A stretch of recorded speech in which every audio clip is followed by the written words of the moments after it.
Professor Emeritus at Harvard Law School and author of The Price of Principle, Alan Dershowitz joins me. Good evening, sir. And do you think that the subpoena is a serious request for information, or is this, as the chairman has said, an opportunity so President Trump can give his side of the version, or is this a stunt or a message to American people? What is this?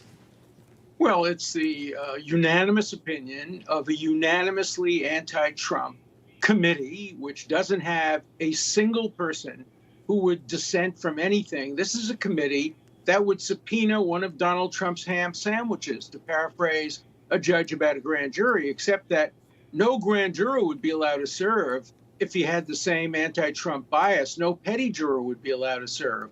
This is just a kangaroo committee, and the American public should look at the documents that they've produced, but not at the conclusions they've reached. Their conclusions are tainted by, in most cases, partisanship. In cases of two Congress people who are Republicans but who are very anti-Trump, an attitude toward Trump. So nobody should take seriously any conclusions reached by the committee, but they should look at the data, the information, the self-proving information. That's all relevant. You know what always strikes me about this? A lot of those members up there, whether it's Adam Schiff or Liz Cheney, or a lot of them, they're all, many of them are lawyers. And they know, evidence, and they know, what's practical or what's reasonable and what's sort of show and what's sort of political. I'm always struck by the fact is they walk through the door sometime and they leave their law degrees behind and their legal experience, because it's a very different forum, and they seem to lose sight of things. One of them is my former student, Jamie Raskin. Adam Schiff is Larry Tribe's former student. They know better. They know that this committee, right from the beginning, had no credibility. Now, it's the fault of both Republicans and Democrats. Pelosi refused to accept two Republicans who were nominated for the committee, and then the Republicans foolishly refused to nominate others. So it's both parties' fault, but the losers are the American public, who are entitled to an unbiased committee, a committee like the 9/11 Commission that everybody believed had credibility. This committee, nobody reasonable believes has credibility. Democrats support it, Republicans oppose it, but nothing should turn on any conclusions reached by these people who have made up their minds before they took a single piece of evidence. Hey guys, it's Rob Carson. With inflation at its highest level in 40 years and interest rates skyrocketing, your retirement plans are in danger. Well, our friends at American Hartford Gold can help show you how to protect your savings and retirement accounts by diversifying your portfolio with physical gold and silver. Yeah. If you call them right now, they have a special offer. They will give you a free gold coin on your first qualifying order. So don't wait. Call now. Here's the number: 866-935-4309. That's 866-935-4309, or text Newsmax to 65532. That's Newsmax to 65532. All right, it's not unprecedented to subpoena someone and to have them get held in contempt. The Department of Justice prosecute. We've seen Steve Bannon was prosecuted and convicted. He's going to face sentencing. You've got Navarro, who's pending trial. We've got two other referrals, Mark Meadows and Dan Scavino. They are not going to be prosecuted. But let's assume that this would be a normal person, normal case. What's the procedure? And let's also assume that the committee is not going to be disbanded very shortly.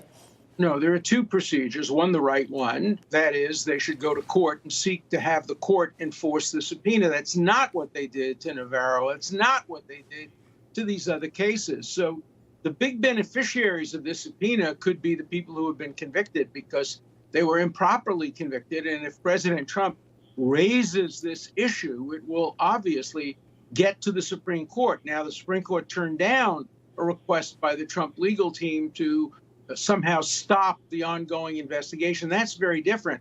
But if a committee were to hold the president in contempt and Congress were to vote that, and then the Justice Department were to prosecute a former president for refusing to comply with a subpoena without going the route through court first, they will lose that in the Supreme Court, and they should lose that in the Supreme Court. The proper process now is to go to court, let Trump and his legal team object, let a court make the decision, and only then is there room for enforcing that through the criminal process.